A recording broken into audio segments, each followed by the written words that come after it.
nosso convidado hoje aqui no programa Palavra Ética é o Dr. Wagner Dias Ferreira, advogado desde 1995. Ele formou na Faculdade de Direito da UFMG. Ele tem a especialização em Direitos Humanos. Ele fez essa especialização pela Faculdade Dom Helder, né?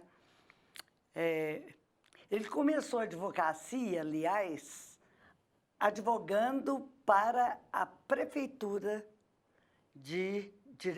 para a prefeitura na área de direitos humanos. Na época, aliás, eu era a coordenadora de Direitos Humanos e Cidadania e tive a honra de trabalhar com ele nesse período que ele advogou para a prefeitura, né? Ele exerceu também o magistério no curso de oficiais do Corpo de Bombeiro da Polícia Militar de Minas Gerais. E ele tem umas experiências muito interessantes. Por exemplo, ele advogou na primeira experiência existente para a defesa de menores ameaçados de morte. E outro trabalho muito importante que ele fez, quer dizer, de um modo geral, ele trabalhou para várias assessorias de organizações não governamentais, mas eu vou citar duas aqui que são de maior importância. A primeira delas que eu quero chamar a atenção, ele prestou assessoria a movimentos de pessoas portadoras de HIV. E, segundo, assessoria para movimentos de moradia, esse problema tão sério que nós enfrentamos hoje em dia. Então, pelo que vocês estão vendo, o Wagner vai falar principalmente da questão da advocacia em relação às pessoas que não têm a quem apelar quando elas veem os seus direitos massacrados, vamos dizer assim, né? Então, ele faz parte de um ramo da advocacia que é muito, como é que eu vou dizer, é muito dedicado, né, a essas questões, que eu ousaria dizer aqui, mais nobres da advocacia. Por isso, eu vou começar perguntando para ele como que você acha que a advocacia se encontra hoje em dia no estado de Minas Gerais? Cara, primeiro eu queria agradecer a oportunidade, né, de estar participando aqui do programa Palavra Ética, um programa que eu quase sempre assisto na televisão. Primeiro porque sou um admirador da sua pessoa e segundo porque sei que os temas que sempre vêm aqui ao programa fomentam em nós aquela dinâmica de querer aprender mais e aprofundar mais determinadas questões. Agradecer as suas palavras no cumprimento e dizer assim que para mim também uma honra muito grande porque está coincidindo esse convite para ser entrevistado aqui com esse período que eu estou completando, esses 20 anos no exercício da advocacia, e a luta é muito grande, né, e poder compartilhar essas lutas com as pessoas e elas entenderem quais são as dificuldades é também uma alegria muito grande para mim. Você perguntou inicialmente sobre o... Eu queria te interromper um minutinho, porque eu esqueci de uma informação básica, que você hoje ocupa um espaço na OAB. Ah, sim. E ainda bem que você não tinha nem percebido ainda. Você faz parte da Comissão de Direitos Humanos da OAB, né? Sim. E você tem se especializado muito também, tem advogado muito nessas questões dos direitos humanos na linha seguida pela OAB. Depois você explica melhor Com certeza, essa com certeza. questão.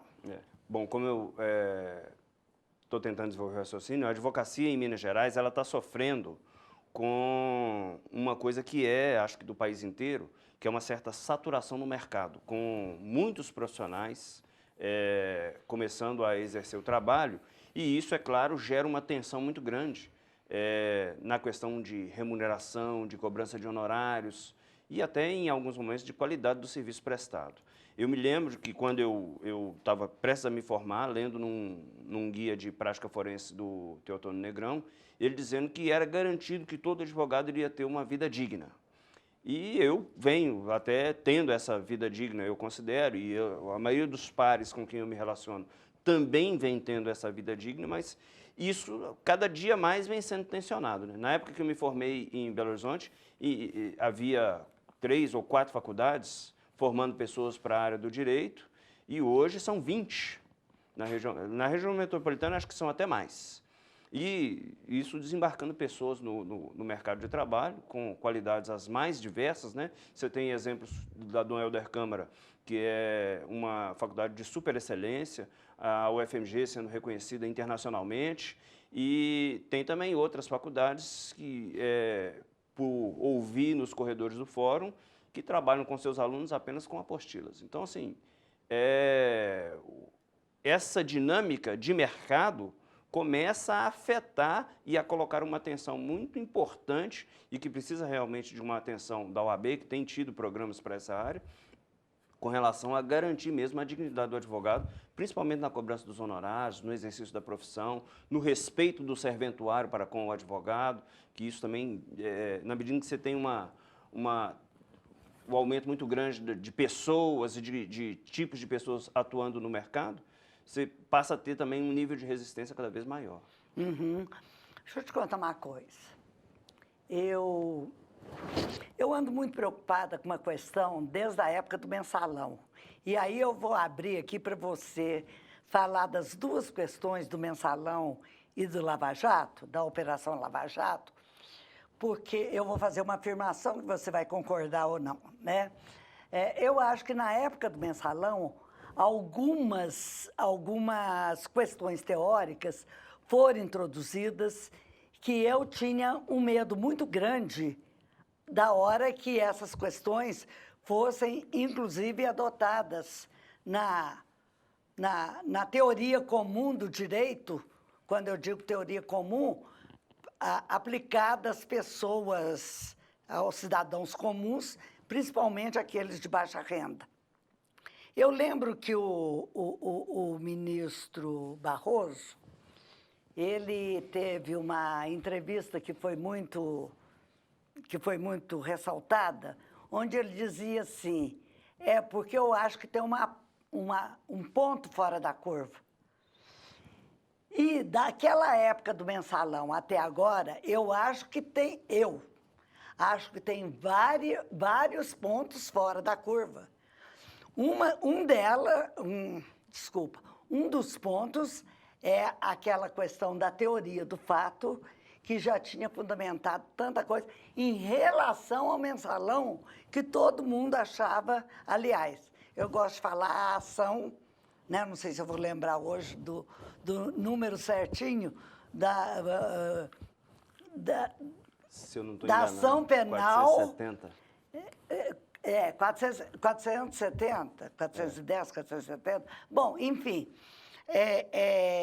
de qualquer jeito, eu queria que você considerasse essa questão da teoria do fato e também o tipo de procedimento, o tipo de processo que está sendo utilizado pelo Moro naquela questão. Eu vou deixar bem claro para ficar fácil de você comentar, na questão de prender primeiro para depois averiguar. Quer dizer, o cara já está sendo praticamente julgado e não tem ainda uma denúncia sobre a situação dele. Então, eu queria que você comentasse essas duas coisas e qual que é a influência prática que você tem visto acontecer ou não tem visto acontecer no direito. No direito. Nós sabemos que seres humanos não têm neutralidade. Todo ser humano, pela sua história de vida ou por algum acontecimento que ele esteja vivendo naquele momento, ele tem os seus interesses e ele age de acordo com os seus interesses.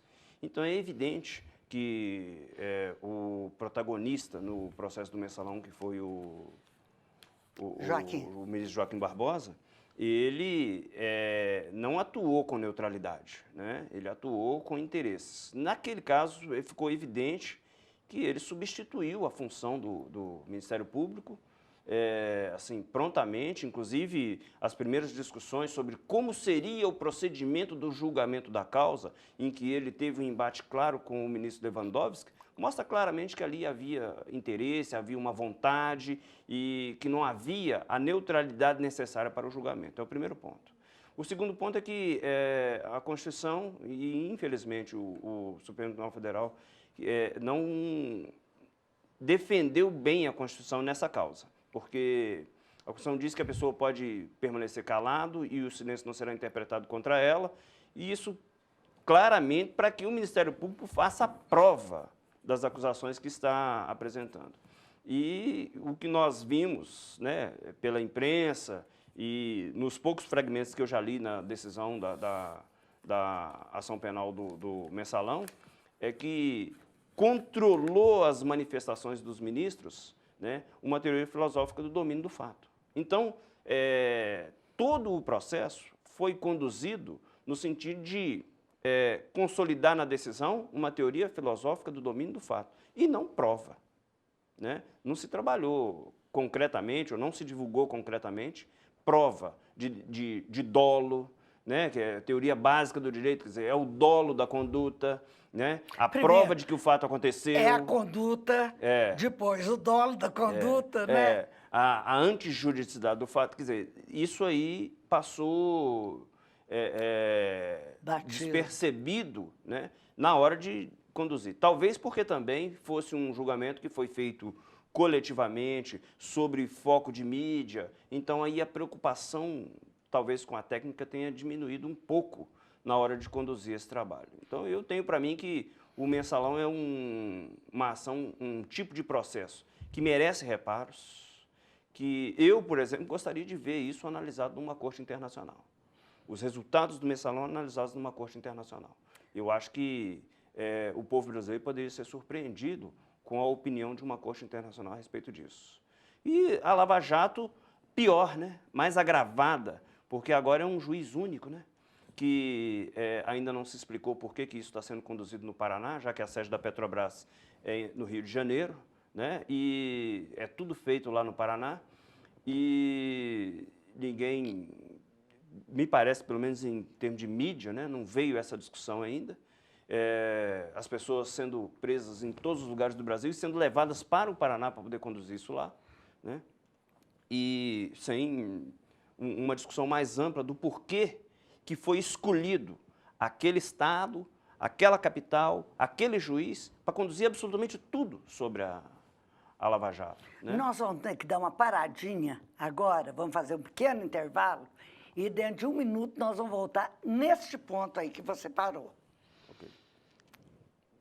Pois bem, nós então vamos dar uma paradinha e daqui a 1 minuto nós retomaremos.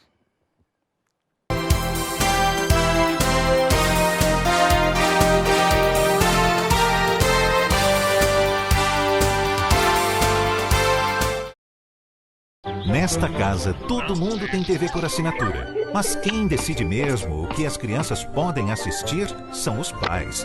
Na TV por assinatura não há restrição de horário para exibição de programas.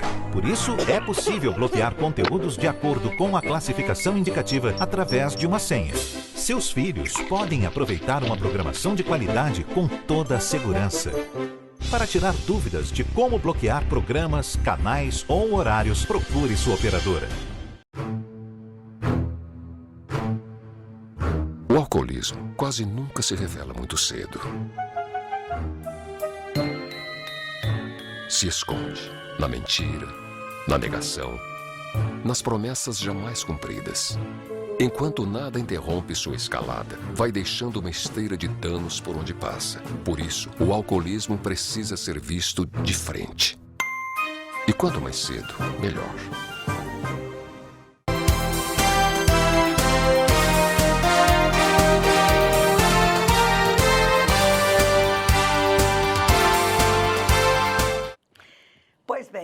Nós hoje estamos conversando com o advogado Wagner Dias Ferreira. Ele formou em 95 pela UFMG, ele é assessor do movimento pela moradia, que todo mundo sabe da importância que ele tem hoje, né? Com várias mobilizações aí pelo centro da cidade e pelos lugares onde ocorrem as ocupações, e também ele assessora o movimento de pessoas portadoras do HIV.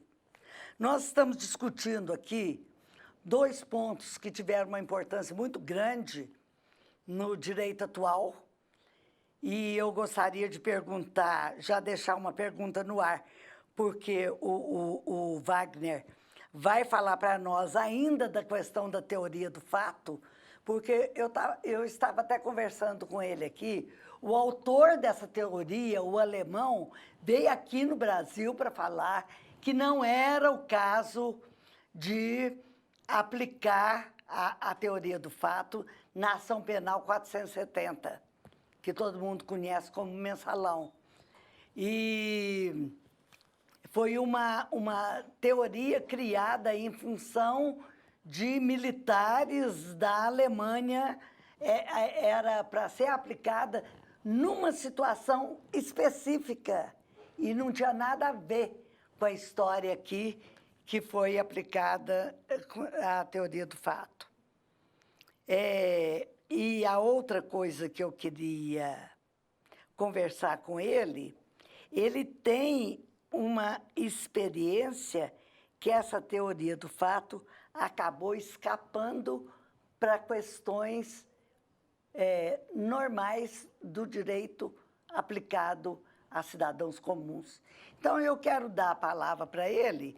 E outra coisa também que eu achei que foi muito interessante na discussão dele é ele voltar a discutir mais um pouco a questão da territorialidade sobre a questão da Operação Lava Jato. Então, são esses 2 pontos, Wagner, que eu te devolvo aí a palavra.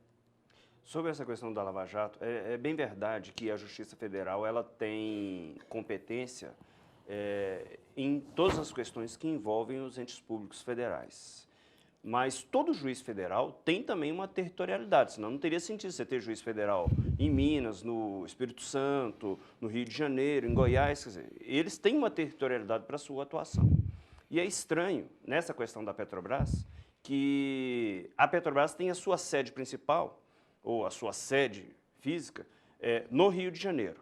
Eu já tive a oportunidade de advogar contra a Petrobras em ações na Justiça do Trabalho, e mesmo os fatos acontecendo em Minas Gerais, em Betim, as citações da Justiça do Trabalho eram encaminhadas para a Petrobras no Rio de Janeiro. E depois ela que se movimentava para poder fazer as defesas aqui. Então, eu acho muito estranho que um juiz, um único juiz, né? No país do tamanho do Brasil, né? E tem outros juízes, inclusive em Curitiba, mas um único juiz em Curitiba seja o único que está apreciando tudo que tem respeito com que tem vinculação com o caso. Tudo bem que pode ter até uma alegação de prevenção, mas essa questão da territorialidade estranha que esse debate não tenha vindo à imprensa ainda de uma forma mais incisiva e que tenha se clareado ao povo brasileiro a explicação do porquê isso está acontecendo. Aí a gente volta naquela crítica que eu fiz ao Joaquim Barbosa, porque ele, como magistrado, abriu mão de uma certa neutralidade, de uma certa isenção que todo magistrado tem que apresentar, de uma calma, né? Porque presumo que quem está assodado, com pressa, com raiva, é a polícia e o Ministério Público, né? Ou a defesa. O magistrado tem que apresentar aquela calma. E isso aí é evidente que no caso do mensalão não teve, tanto que havia embates claros entre o ministro Lewandowski e o Joaquim Barbosa, até para organizar o modo como ia ser feito o julgamento. E hoje é evidente que também o juiz Moro, que pese o nosso respeito à pessoa dele, também não está tendo essa calma, né? É uma pressa, mandados de busca e apreensão, mandados de prisão e muitas vezes utilizando aquela situação de que no Brasil a Constituição diz que a pessoa não será considerada culpada até o trânsito em julgado de sentença penal condenatória. Mas o desejo, a pressão, o terror em cima das pessoas exige que o juiz faça busca e apreensão, prenda as pessoas para poder aí obter delação premiada, confissões, tentativas de amenizar a situação processual, e aí leva a esse tipo de situação que nós estamos encontrando aí. Não estou defendendo empresário, mas foi inclusive num processo de um empresário, aquele do Daniel Dantas, é que o Supremo consolidou a ideia de que a regra é o cidadão responder ao processo solto. O cidadão deve responder ao processo, essa é a regra. E a prisão tem que ser uma excepcionalidade absolutamente bem explicada, né? E o que nós estamos vendo aí é que não há explicação para a prisão dessas pessoas. E eu até me agrado de ver empresários sendo presos, gosto. Mas, nesses casos, precisaria ter mais consolidada a fundamentação para isso. E você estava dizendo, esse tipo de comportamento visto no juízo, no Supremo, visto no Superior Tribunal de Justiça, visto em juízes que estão muito em voga na mídia, né? E o juiz aparecer muito na mídia já é um contrassenso,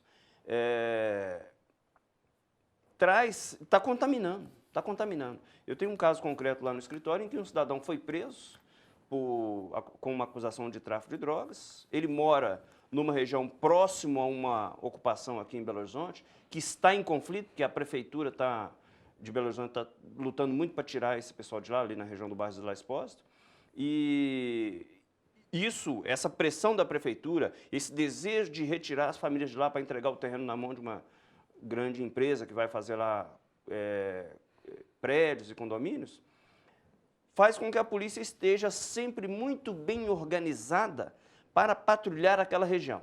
Aí, numa situação, prende um cidadão e acusa ele de tráfico de drogas. A discussão do que aconteceu disso aí, nós vamos fazer no processo e vamos provar que houve os abusos que tiveram. Mas o pior não é isso. O pior é que agora a pressão está em cima dos familiares desse cidadão que foi preso.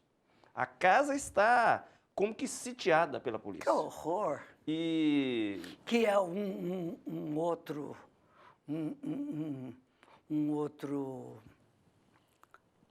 uma outra ressalva que nós temos aí em relação que a pena não pode passar, a culpa não pode passar aos familiares da pessoa que é a quem é atribuída, né? A pena não pode ir além da pessoa do condenado, a família não pode responder por aquilo que a pessoa fez. E por causa desse sítio, né, que a polícia está fazendo nessa residência, inclusive nós temos um habeas corpus, tramitou perante a terceira Vara Criminal de Belo Horizonte, agora está tramitando perante o Tribunal de Justiça de Minas Gerais. E mesmo que, em princípio, o juiz que analisou primeiro não tenha concedido o salvo-conduto, para um cidadão que é irmão do que foi preso, que trabalha com carteira assinada, sai de manhã, vai trabalhar, volta para trabalhar e tal. Quer dizer, a qualquer momento, ele às vezes voltando do trabalho, pode ser submetido a uma situação absolutamente complexa. Então, assim, nós temos registrado claramente esse assédio que tem sido feito lá na área onde essas pessoas moram, e sabemos claramente que a polícia tem feito isso porque quer mostrar uma ostensividade para as pessoas que são da ocupação. Pois é, e em algum momento do processo tem aparecido a questão em função à teoria do fato? A questão é que, por exemplo, o direito brasileiro exige que o Ministério Público e a polícia apresentem as provas daquilo que estão alegando. Quer dizer, se o cidadão foi preso, tem que provar a intenção dele do tráfico de drogas, tem que provar a presença dos elementos, né, de que a droga apreendida, a balança de precisão, o material para dolagem, isso tudo tem que aparecer. Então, num processo em que o cidadão é preso com 2 ou 3 buchinhas de maconha e você fica dependendo da palavra do policial que diz assim, não, lá é ponto de tráfico de drogas, nós já sabemos que lá tem tráfico de drogas. Quer dizer, aí você não tem nem como se defender, né? Quer dizer, você tem que... Recentemente, eu estava fazendo um júri em que, inquirindo pesadamente, eu, doutor Obregon Gonçalves e outros advogados, inquirindo pesadamente um policial civil que prestava depoimento, no final foi perguntado para ele assim, qual é o critério do senhor para dar validade a essa testemunha anônima, né, que o senhor ouviu, colocou aqui e agora nós só temos a palavra do senhor? Eu falei assim, não, tem que confiar na minha palavra. Quer dizer, quando uma justiça, um juiz, vai tomar uma decisão, seja no júri, seja o juiz togado, vai tomar uma decisão baseado exclusivamente na palavra de uma pessoa, ou na honra que uma pessoa se autodeclara, na verdade, quem está decidindo é a pessoa, não é o juiz, né? Olha, eu estou lembrando aqui agora da fala da ministra Rosa Weber, até no julgamento do Carlão. Desculpa, nossa senhora, o Carlão vai ficar furioso comigo. Na condenação do Zé Dirceu, quando ela disse assim, eu não tenho provas, mas a jurisprudência me permite condenar, e eu vou condenar. Eu repito o que eu tinha dito, eu queria... Então, é o caso que nós estamos vendo que essa teoria, embora tenha sido anulada pelo próprio autor, dizendo que não era o caso e tal, de aplicar, ela continua sendo aplicada. E o medo que a gente tinha era que ela se despejasse, se derramasse de lá para os processos comuns. É o que eu tinha dito no início, eu acho que procedimentos como esse, da Lava Jato, do Mensalão, eu gostaria de ver analisados numa corte internacional, que não vai sofrer as pressões de uma conjuntura local brasileira que é as que a gente está sofrendo. Não estou dizendo que as pessoas são inocentes, não estou dizendo que elas não devam... Cumprir pena, nada já estão disso. cumprindo pena e tal, não estou dizendo que isso está errado. Agora, estou dizendo que houveram vícios no procedimento utilizado e que, ainda que não sejam corrigidos numa corte internacional, o debate sobre isso poderia trazer luz ao que aconteceu. E que, do ponto de vista jurídico, é realmente uma aberração, porque você lança na Constituição o princípio de que o cidadão deve ser considerado inocente até o trânsito em julgado da sentença penal condenatória, de que ele pode ficar em silêncio porque o silêncio não vai ser interpretado em desfavor dele, de que a pena não vai passar da pessoa do condenado. E, no entanto, o que a gente tem visto aí no direito brasileiro, na prática cotidiana dos tribunais e dos juízes, é exatamente o contrário. Você tem um segundo para poder responder o que eu vou te perguntar agora. Você tem notícia de que alguma atitude já foi tomada em relação à Corte Internacional? Não. O que eu sei é que o José Dirceu, principalmente, falou muito sobre a possibilidade de isso ser apresentado a uma Corte Internacional. Mas ainda não tenho conhecimento se realmente isso foi levado para a tramitação internacional. Ótimo. Então, hoje eu vou agradecer muito ao Dr. Wagner, que atendeu com a maior presteza o nosso convite. Vou dizer para ele que não fiquei satisfeito, porque nós não conversamos a respeito dos menores, do HIV, ele vai ficar me devendo, né? E como a fala dele é muito boa, muito tranquila a respeito da advocacia, ele vai ficar me devendo uma próxima vinda aqui. Como sempre, a gente não marca em cima, tem que dar um tempinho, né? Mas com certeza você virá aqui de novo para nós fecharmos essa questão. E eu queria agradecer a todas as pessoas que acompanharam o nosso trabalho e até a próxima semana, se Deus quiser. Obrigado.